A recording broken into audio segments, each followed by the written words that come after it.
नमस्कार। India debate में आप सबका स्वागत है। मैं हूं आशुतोष पाठक। एक बहुत बड़ी खबर आ रही है महाराष्ट्र से और गोवा से। मैंने आपको बताया था कि जब स्थितियां बदलती हैं और वक्त बदलता है तो सब कुछ बदल जाता है।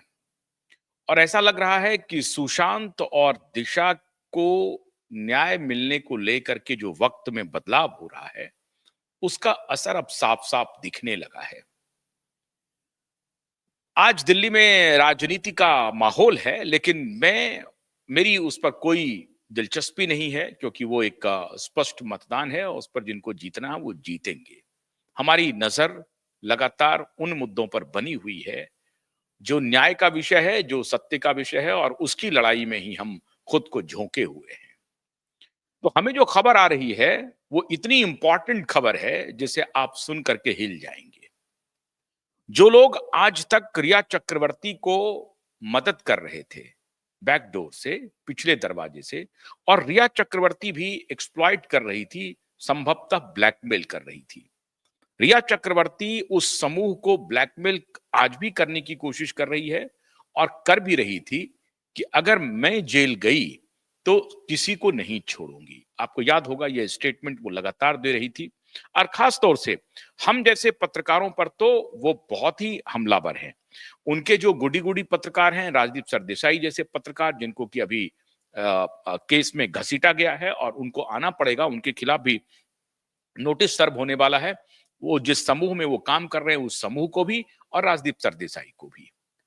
लेकिन हमारे जैसे पत्रकारों के खिलाफ भी रिया चक्रवर्ती ने मोर्चा खोल दिया था और अलग अलग जगहों से ये प्रतिक्रिया दे रही थी कि हम देख लेंगे। सीधी धमकी वो दे रही थी कि इन पत्रकारों को भी हम देख लेंगे। आपको याद होगा कि जब वो जेल से बाहर आई थी, जितने भी दिन उन्होंने 21 दिन 22 दिन जो भी जितने भी दिन उन्होंने बिताए जेल में, तो जेल से बाहर आने के बाद इस तरह से वो अपने को प्रदर्शित कर रही थी जैसा लग रहा था कि वो पूरे केस से बरी हो गई हैं और न्यायालय ने उन्हें पाक साफ घोषित कर दिया है। इसी प्रकार से वो अपने सिर्फ बेल वाले इशू को वो प्रचारित करने में लग गई थी कि न्यायालय ने उन्हें पाक साफ कर दिया है। अब इसी पाक साफ को लेकर के वो अपनी मित्र मंडली में एक चोला पहना कि मुझे फंसाया जा रहा है, मैं इनोसेंट हूं इस पूरे केस में, मेरा कोई लेना देना नहीं है सुशांत की मृत्यु से और दिशा की मृत्यु से। मुझे सिर्फ जानबूझ करके कुछ लोग फंसा रहे हैं और अगर मुझे फंसाया गया तो मैं उन्हें छोड़ूंगी नहीं। ये असल में धमकी रिया चक्रवर्ती की उनको नहीं थी जो जो उनके खिलाफ सबूत इकट्ठा कर रहे थे, कैंपेन कर रहे थे और सवाल खड़ा कर रहे थे। उनके खिलाफ नहीं थी ये धमकी। ये धमकी उन लोगों के खिलाफ थी जो उनके शागिर्द थे, जो उनके ड्रग के डीलिंग में शामिल हैं। एक बात आपको समझ में आएगी कि एक मध्यम परिवार की लड़की और वो भी पिता इनके डिफेंस में रहने वाले, वो कैसे स्पॉइल्ड होती है, कैसे खुद को तबाह करती है, ये उसकी पूरी वानगी है रिया चक्रवर्ती। रिया चक्रवर्ती लाख समझाने की कोशिश कर रही है कि मैं एक अच्छे परिवार से मेरा ताल्लुक है और मैं एक डिफेंस पर्सनल की बेटी हूं, लेकिन एक डिफेंस पर्सनल की बेटी हुए होते हुए भी राष्ट्र विरोधी गतिविधियों में वो शामिल हो गई और उसे मालूम भी नहीं हुआ। हो सकता है कि उसे मालूम भी नहीं हो, क्योंकि वो एक यंग लड़की थी। उन्हें ड्रग का कारोबार होता क्या है, इसमें कौन लोग इन्वॉल्व हैं, इसके तार कितने लंबे हैं, ये शायद हो सकता है रिया चक्रवर्ती को मालूम नहीं हो। ये सच बात है, क्योंकि वो नशे में शामिल हो गई थी, पार्टियों में जाती थी। उनका भाई शोभित वो पार्टी कर रहा था, बहन की कमाई पर मौज कर रहा था। तो ये सारी बातें हो सकती हैं कि ना तो शोभित को मालूम हो, ना ही रिया चक्रवर्ती को मालूम हो कि वो जिस खेल में घुस गई हैं वो खेल कितना बड़ा है। उनको सिर्फ यही लग रहा होगा कि हमारे पास जो कुछ ड्रग आए हैं, अगर कोई हमसे खरीद रहा है उसके बदले में मुझे पैसे मिल जाते हैं। चूंकि बहुत सारे कैफेज को मैंने नजदीक से देखा है जहां पर इस तरह के कारोबार होते थे, कई बार सामने में नहीं दिखता था हम लोगों के, अगर सामने आता तो निश्चित रूप से पुलिस को हम लोग इन्फॉर्म करते, लेकिन यह जानकारी मिलती थी कि यहां पर ड्रग का कारोबार होता है। तो जो ड्रग के कारोबारी होते हैं फ्रंट में सामने से, उनको इस बात का इल्म नहीं होता है कि वो कितना किस हद तक इस कारोबार में इन्वॉल्व हो गई हैं और इसके तार कितने लंबे हैं। संभव है कि रिया चक्रवर्ती को यह नहीं मालूम हो कि ड्रग का असल किंग पिन दाऊद अब्राहम है या डी गैंग है या डी कंपनी है, और उसके सारे कॉन्ड्यूट जो हैं वो पूरे मुंबई में, दिल्ली में, इस तरह के मेट्रो सिटीज में एक्टिव हैं। इनके इनका जो सबसे बड़ा निशाना है वो बॉलीवुड है, और उसके बाद आप देखें तो टॉलीवुड भी होता है। टॉलीवुड से हालांकि खबरें नहीं आई हैं उस प्रकार से, मद्रास से या तमिलनाडु से, लेकिन जो मेट्रो सिटीज हैं उसके जो बड़े बड़े पब हैं, नाइट क्लब हैं, वो तो निश्चित रूप से इसमें इन्वॉल्व है, और इसको लेकर के ही छापेमारी वगैरह होती भी है। बड़े यूनिवर्सिटीज हैं, यहां तक कि बड़े महंगे महंगे स्कूलों में बच्चों में ये ड्रग की सप्लाई होती है, और ये सारी जानकारी नारकोटिक्स डिपार्टमेंट को है, इंडियन इंटेलिजेंस को है। तो ये मुमकिन है कि रिया चक्रवर्ती को इस बात का इल्म नहीं हो कि वो कितने बड़े गिरोह में फंस चुकी है। खैर, लेकिन एक एक नौबिस लड़की की तरह वो ये बयान देती थी कि अगर मुझे फंसाया गया तो मैं छोड़ूंगी नहीं। मतलब इतना जरूर था कि रिया को मालूम था कि इस कारोबार में कौन कौन लोग शामिल है। वो कह सकती हैं कि महेश भट्ट भी शामिल है, सलमान खान का जो पूरा ग्रुप है वो शामिल है, करण जौहर का जो ग्रुप है वो शामिल है, और आदित्य ठाकरे का पूरी तरह से पॉलिटिकल संरक्षण है। इसलिए रिया चक्रवर्ती जब जब जुबान खोलती थी कि मैं किसी को नहीं छोड़ूंगी, तो ये पूरा ग्रुप जो है अलर्ट हो जाता था, और उनको लगता था कि साहब अगर ये गिरफ्तार हो गई, ये जेल चली गई, तो ये पता नहीं किसका नाम बोल देगी, पुलिस के सामने ये टूट जाएगी, इंक्वायरी के सामने ये टूट जाएगी, और फिर सबका नाम बोल देगी, तो पता नहीं क्या होगा। और इसीलिए रिया चक्रवर्ती को बचाने के लिए पूरा गिरोह एक्टिव हो गया, और इसीलिए सतीश मान सिंधे जैसे वकील रिया चक्रवर्ती के लिए आया। आपको हैरानी होगी, एक तरफ तो इनका जो पूरा गिरोह था वो इनको बचाने की कोशिश में लगा हुआ था, और दूसरी तरफ ये बाहर निकल करके अपने कुछ साफ सुथरे ग्रुप में ये मैसेज दे रही थी कि मेरी कोई भूमिका नहीं है, मुझे खामखा मीडिया ट्रायल कर रही है मेरे खिलाफ, और मीडिया मुझे फंसा रही है। एज इफ कि मेरी कोई पर्सनल एनिमिटी हो रिया चक्रवर्ती से। मेरे जैसे और जो पत्रकार हैं, वो जो इनके ऊपर सवाल कर रहे हैं, उनकी कोई पर्सनल एनिमिटी हो, न वो मुझे जानती है न मैं उन्हें जानता हूं, तो मैं ये सवाल क्यों कर रहा हूं। न तो सुशांत के परिवार वाले मुझे कुछ दे रहे हैं, न दिशा सालियान के परिवार वाले मुझे कुछ दे रहे हैं, तो मैं ये लड़ाई क्यों लड़ रहा हूं। जो जो वकीलों की 50 वकीलों की टीम आज अदालत में खड़ी हो रही है, उन्हें कोई फीस देने वाला नहीं है, वो क्यों लड़ाई लड़ रहा है। कोई पॉलिटिकल बैकअप नहीं है। जो पॉलिटिकल बैकअप कर सकता है वो पावर में है, और पावर वाले तो उनको दबाए हुए हैं इस पूरे केस को, वो भी नहीं है। तो भी हम लोग इस विषय को क्यों उठा रहे हैं, हम ये सवाल क्यों कर रहे हैं रिया चक्रवर्ती को। जिस दिन रिया चक्रवर्ती के दोस्त या उनके जो साथी हैं, वो सारे लोग जब इस बात को समझ जाएंगे, तो निश्चित रूप से वो रिया चक्रवर्ती से सवाल करेंगे कि तुम जाने में या अनजाने में तुम एक ऐसे गिरोह में फंस चुकी थी या फंस चुकी हो जिससे तुमको निकलना पड़ेगा, और अब तुम निकल के भी क्या करोगी। तो एक काम कर सकती हो, न्याय का रास्ता चुनो, साफ साफ जाकर के कहो कि सुशांत के साथ क्या हुआ था। इससे हो सकता है कि अदालत तुम्हारे प्रति कुछ सकारात्मक रुख रखे, और तुम्हारी अंतरात्मा भी तुम्हें माफ कर दे, और तुम्हारी ये अंतरात्मा की आवाज होनी चाहिए कि हाँ, मेरे पुराने बॉयफ्रेंड के साथ मैंने अच्छा व्यवहार नहीं किया, और ये शायद अब उसके साथ जो कुछ भी हुआ मैं अगर उसको छिपा लूंगी और फिर मैं अपना रास्ता बना लूंगी, ये ठीक बात नहीं है। खैर, अब अंतरात्मा रिया चक्रवर्ती की जवाब दे ना दे, ये तो विषय अलग है। जो सबसे तगड़ा झटका लगा है, अभी रिया चक्रवर्ती की नजर थी अपने दोस्तों को ये कन्विंस करने के बाद कि मैं एक अबला लड़की हूं, मुझे मीडिया वालों ने फंसाया है, मेरे खिलाफ साजिश हो रही है, और मैं साजिश की शिकार हुई हूं। मैं सुशांत और दिशा की मृत्यु में शामिल नहीं हूं, मेरी कोई भूमिका नहीं है। लोग उन्हें यह नहीं कह रहा है कि आपने उनकी हत्या की है, लेकिन क्या हुआ है, कैसे हुआ है, इसकी जानकारी जरूर शामिल है। आपने जो ये फैलाया कि वो बाइपोलर था, डिप्रेशन का शिकार था। ये सारी थ्योरी पूरी की पूरी बकवास है और इसलिए आप अक्यूज्ड बन गए हैं और इसलिए ये कहा जा रहा है कि सुशांत की मृत्यु में आपका हाथ है और इसी एंगल से जांच हो रही है, इसी एंगल से तहकीकात हो रही है। ये अपने समूह में बताने के बाद कि मैं पाक साफ हूं, मैं सावित्री हूं, इन्होंने कुछ लोगों को फंसाने की कोशिश की, इन्होंने फंसा भी लिया। कहा जा रहा है कि 2-4 बिजनेसमैन के ऊपर इन्होंने डोरे डाली और उसमें एक बिजनेसमैन जो है, वो शायद इनके झांसे में आ गए। चूंकि 2-4 बिजनेसमैन के नाम हैं, तो मैं सबका नाम तो लेना उचित नहीं है, मैं किसी का नाम यहां नहीं लूंगा। लेकिन 2-4 बिजनेसमैन के ऊपर इन्होंने डोरे डाले, एक आध दो एक्टर के ऊपर भी डोरे डाले, आज भी ये डोरे डाल रही हैं। लेकिन उसमें कुछ इनके झांसे में आ गए। वो बेचारे इमेच्योर थे, युवा हैं, बड़े उद्यमी हैं, सक्सेसफुल हैं।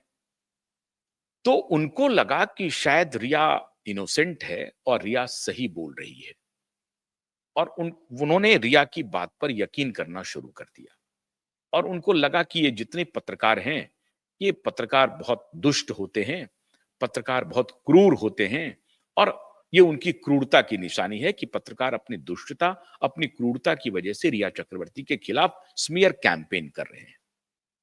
ये उनके मित्रों को इस बात का एहसास हुआ कि साहब पत्रकार अपनी दुष्टता निकाल रहे हैं, अपनी दुश्मनी निकाल रहे हैं। बार-बार उन्होंने ये दिमाग नहीं लगाया कि एक पत्रकार की दुश्मनी क्या हो सकती है। तो उनको ये लग सकता है कि नहीं पत्रकार को इसमें कुछ मसाला मिल रहा है। क्या मसाला मिल रहा है साहब? मसाला क्या मिल रहा है इसमें? रिया चक्रवर्ती को फंसा करके क्या मसाला मिलेगा? क्या पत्रकार की कोई आत्मा नहीं होती? क्या पत्रकार इस बात को नहीं समझ रहा है कि अगर वो कोई गलत कैंपेन कर रहा है, तो उसे नहीं करना चाहिए? इतना आप अब ये समझते हैं पत्रकारों को? ये उन्होंने ये उनका एरर ऑफ जजमेंट है।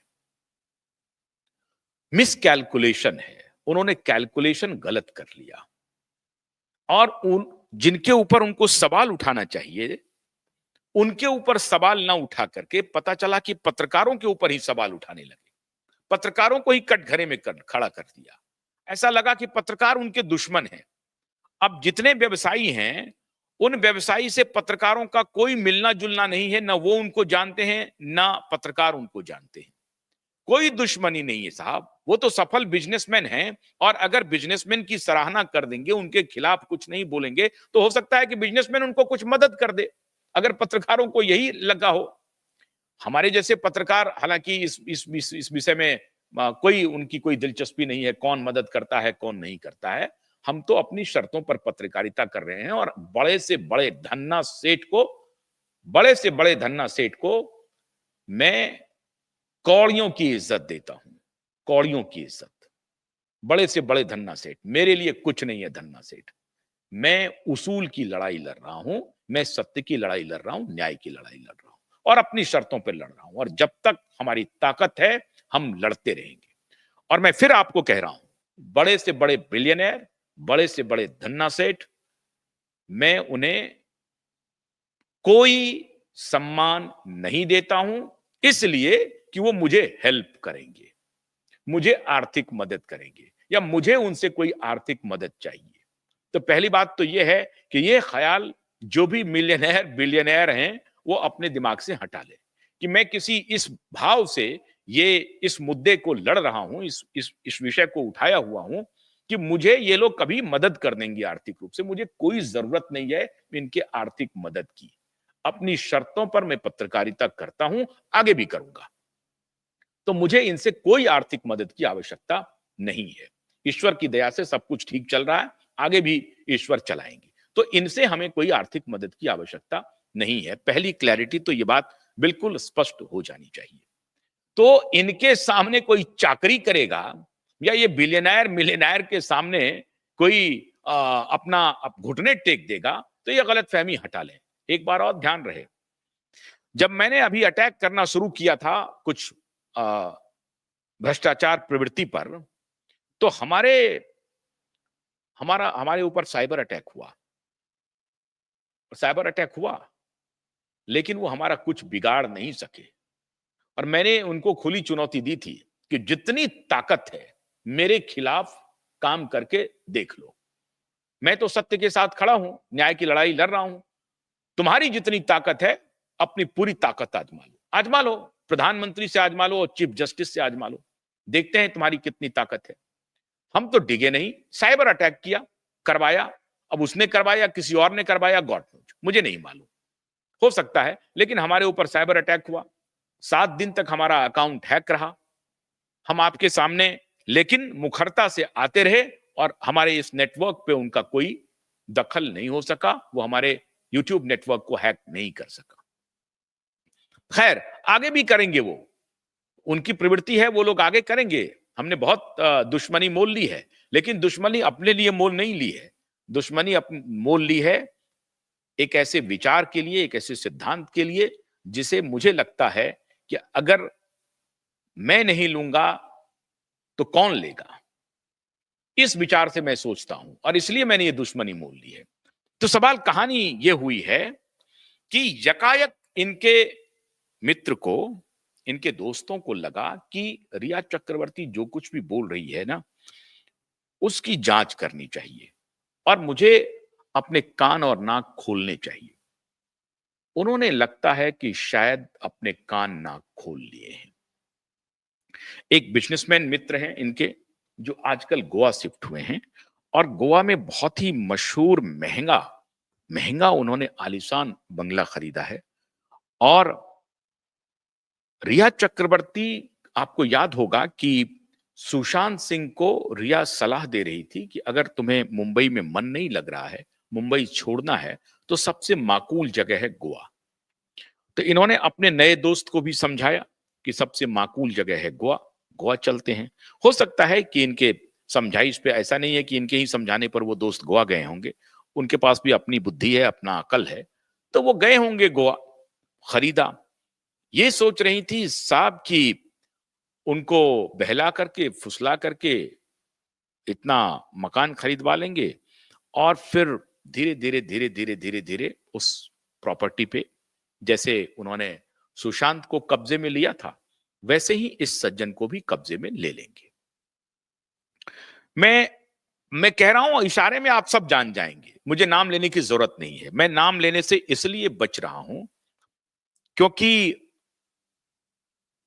मैं चाहता हूं कि वो रास्ते पर आ जाए, वो रास्ते पर आ जाए। मैं चाहता हूं, मेरी ये दिल की इच्छा है कि वो जो कोई भी बिलियनर मिलियनर हैं, वो रास्ते पर आ जाए, क्योंकि वो काम अच्छा कर रहे हैं। एक इस काम को छोड़ दें तो बाकी कुछ काम अच्छा कर रहे हैं। तो मेरी ये दिली इच्छा है कि साहब आप रास्ते पर आ जाओ, भटको मत। और अगर आप न्याय और सत्य का साथ नहीं दे पाते हो तो कम से कम न्यूट्रल हो जाओ, इस लड़की का साथ छोड़ दो। और सबसे बड़ी ब्रेकिंग मैं दे रहा हूं, उन्होंने इस लड़की को छोड़ने का मन बना लिया है। ये दोस्ती अब सिर्फ दिखावे के लिए रहेगी, लेकिन आप पक्का मान लीजिए कि उस बिलियनर ने रिया चक्रवर्ती को झटका दे दिया है। सबसे बड़ी खबर यह है। तो ये जो इनकी तैयारी थी कि उस बंगले पर कब्जा किया जाए, जैसे सुशांत को उन्होंने अपने परिवार से दूर किया था, बहनों से दूर किया, पिता से दूर किया, बहनोई से दूर किया, इनकी प्लानिंग यही थी कि इस बिलियनर को भी उनके परिवार से दूर कर दिया जाए, उनकी मां से, उनके भाई से, उनके और जो सगे संबंधी हैं उनसे, पिता से, इनसे, जिनसे भी हो, परिवार के जितने भी लोग हों, उनसे आहिस्ता आहिस्ता करके उनको दूर कर दिया जाए और सिगरेट की कश में, सिगरेट का कश लगाते हुए गोवा की वादियों का मजा लिया जाए। ये पूरी तैयारी इनके जहन में चल रही थी।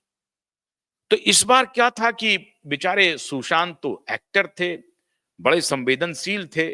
इस बार ये बिलियनर संवेदनशील तो है, ऐसा नहीं है कि इमोशन नहीं है, इमोशन तो है, सब कुछ है, लेकिन वो बहुत बहुत होशियार भी है।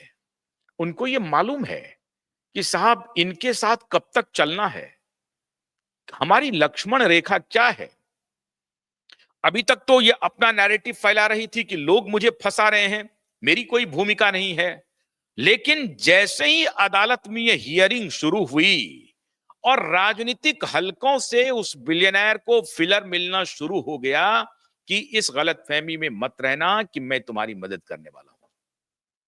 राजनीतिक हलकों हलकों से इशारा मैं करता जा रहा हूं, आप समझते चले जाइए। और आप बड़े होशियार हैं साहब, मैं ए बोलूंगा आप जेड समझेंगे, ये मुझे मालूम है।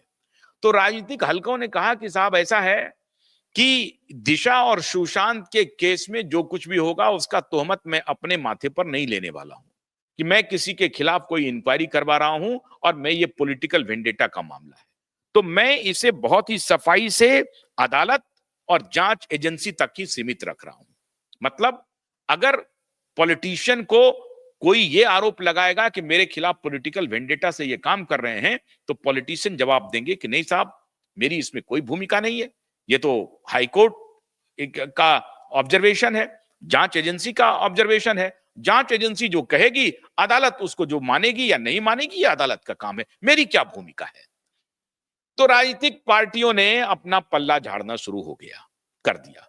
और इसमें सबसे बड़ी भूमिका, आपको हैरान होंगे आप, कि माननीय शरद पवार जो माननीय ठाकरे के अभी तक अगाड़ी में बने हुए हैं, उन्होंने भी अंदर खाने सुनने में आया है कि उनके तत्कालीन उस वक्त के जो गृह मंत्री थे अनिल देशमुख जी, उनको भी लगा कि साहब ये लड़ाई मोल लेने से कोई फायदा नहीं है।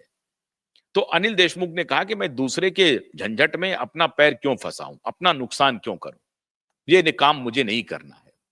और उधर संजय राउत जैसे लोग कहने पर लगे हुए हैं कि साहब किसी तरीके से बचा लीजिए, किसी तरीके से बचा लीजिए। तो पॉलिटिकल जो गेम प्लान होता है उसको ये बेचारे बिलियनर समझ नहीं पाए। उनको लगा कि अरे पॉलिटिशियन का तो हमारे ऊपर संरक्षण है। ऐसा नहीं है, पॉलिटिशियन हाथ खींच लेंगे। तो पॉलिटिशियन ने अपना फिलर देना शुरू कर दिया है कि अदालत में सुनवाई शुरू हो गई है, मैं न 3 में हूं न 13 में हूं। मैं जांच एजेंसी को कोई दबाव नहीं बना सकता हूं कि आप इस जांच को रोक दीजिए। मैं यही कह सकता हूं कि आपको अदालत जो कह रही है भैया उसका आप संज्ञान लीजिए।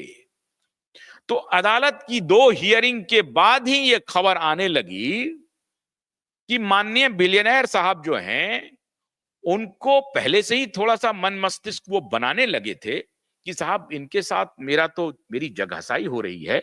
और मैं जब इतना, मुझे किसी चीज की कमी नहीं है, तो मैं क्यों इस लड़की के पीछे अपनी जगहसाई करूंगा।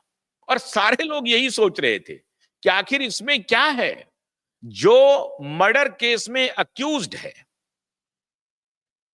इन्वेस्टिगेशन हो रहा है, नारकोटिक्स डिपार्टमेंट का हजारों पेज का रिपोर्ट है, नारकोटिक्स डिपार्टमेंट का पूरा चैट सामने आ चुका है जो उन्होंने जांच एसआईटी को सौंप दिया है, और अब वो पूरी रिपोर्ट सीबीआई के पास है। तो सारे तहकीकात करने के बाद बिलियनर साहब को लगा कि भाई ये मैं क्या कर रहा हूं, बेकार में फटे में अपनी टांग क्यों अड़ा रहा हूं, फंसा रहा हूं। तो उनको समझ आ गई, और समझ आ गई तो साहब क्या है कि आपने किसी के साथ दोस्ती कर ली तो आप यकायक फोन बंद कर देंगे, बुलाना बंद कर देंगे, ऐसा तो नामुमकिन है। तो जो कुछ भी होगा, जब रिश्ता बना था वो भी हौले हौले बना था, या ये एक झटके में बन गया होगा, गॉड नोज, ये तो वही बता सकते हैं।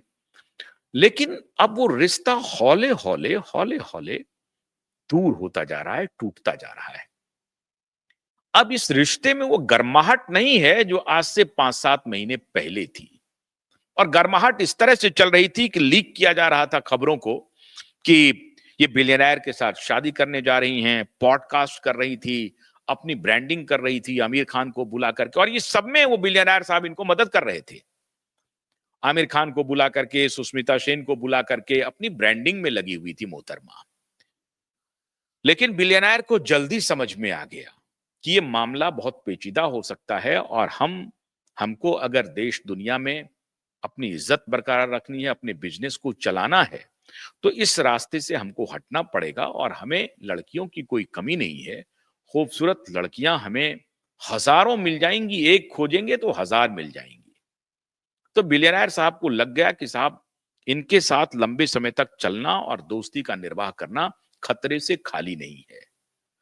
और ये संकेत सुनने में आ रहा है कि बड़े-बड़े राजनीतिक हलकों से माननीय बिलियनेयर साहब को दूर-दूर से ही दे दिया गया कि ये मामला हटा लो।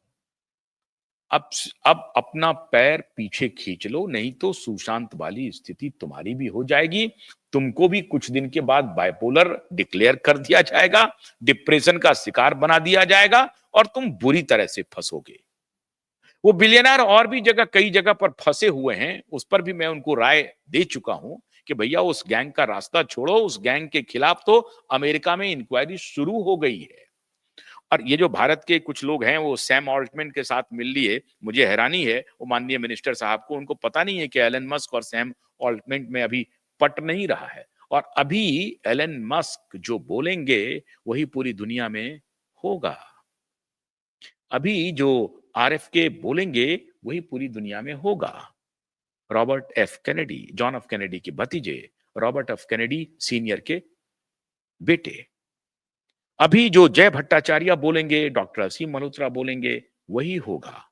तो हेल्थ केयर में जिन पापियों के साथ माननीय बिलियनर घूम रहे हैं, उनको छोड़ दें। अगर हेल्थ केयर में जाना है तो आरएफके से संपर्क करें, एलन मस्क से संपर्क करें, बेहतर होगा। आपका भी भविष्य अच्छा होगा, देश का भी भविष्य अच्छा होगा। उनके पास सारे आंकड़े हैं। बिल गेट्स के तो जॉर्ज जेफरी एप्स्टीन के साथ जो मामला है वो भी अब खुलने वाला है। तो साहब ये सब काम आप कीजिए। पहली बात तो उन्होंने जो माननीय रिया चक्रवर्ती को झटका दिया, तो ये जो 50 करोड़ के बंगले को पहले बिलियनर ने सुरक्षित किया साहब, वरना इस 50 करोड़ के बंगले पर उनकी नजर थी। और अब आहिस्ता आहिस्ता, अभी ऐसा नहीं है कि वो बिल्कुल जिंदगी से बाहर हो गई हैं, जिंदगी में हैं, अभी भी बनी हुई हैं, लेकिन वो वार्मथ नहीं है जो कुछ दिन पहले था। और वो वार्मथ रह नहीं सकता है, ये प्रकृति का नियम है। बेईमान, दुष्ट, चालाक, धोखा देने वाली हर बार नए दोस्तों को बना बना करके धोखा देते जाएंगी, ये मुमकिन नहीं है। प्रकृति न्याय करती है और प्रकृति इनके साथ न्याय करना शुरू कर दिया है। तो 50 करोड़ के बंगले के ऊपर जो नजर गड़ाए हुई थी मोहतरमा, तो माननीय बॉयफ्रेंड ने झटका दे दिया और कहा कि अब भैया थोड़ा अपने रास्ते में रहो, मुझे थोड़ा बिजनेस भी करना है साहब, मुझे अपने व्यापार को भी देखना, मुझे अपने परिवार को भी देखना है। तो कम से कम सुशांत वाली स्थिति तो ये बिजनेसमैन होने नहीं देंगे।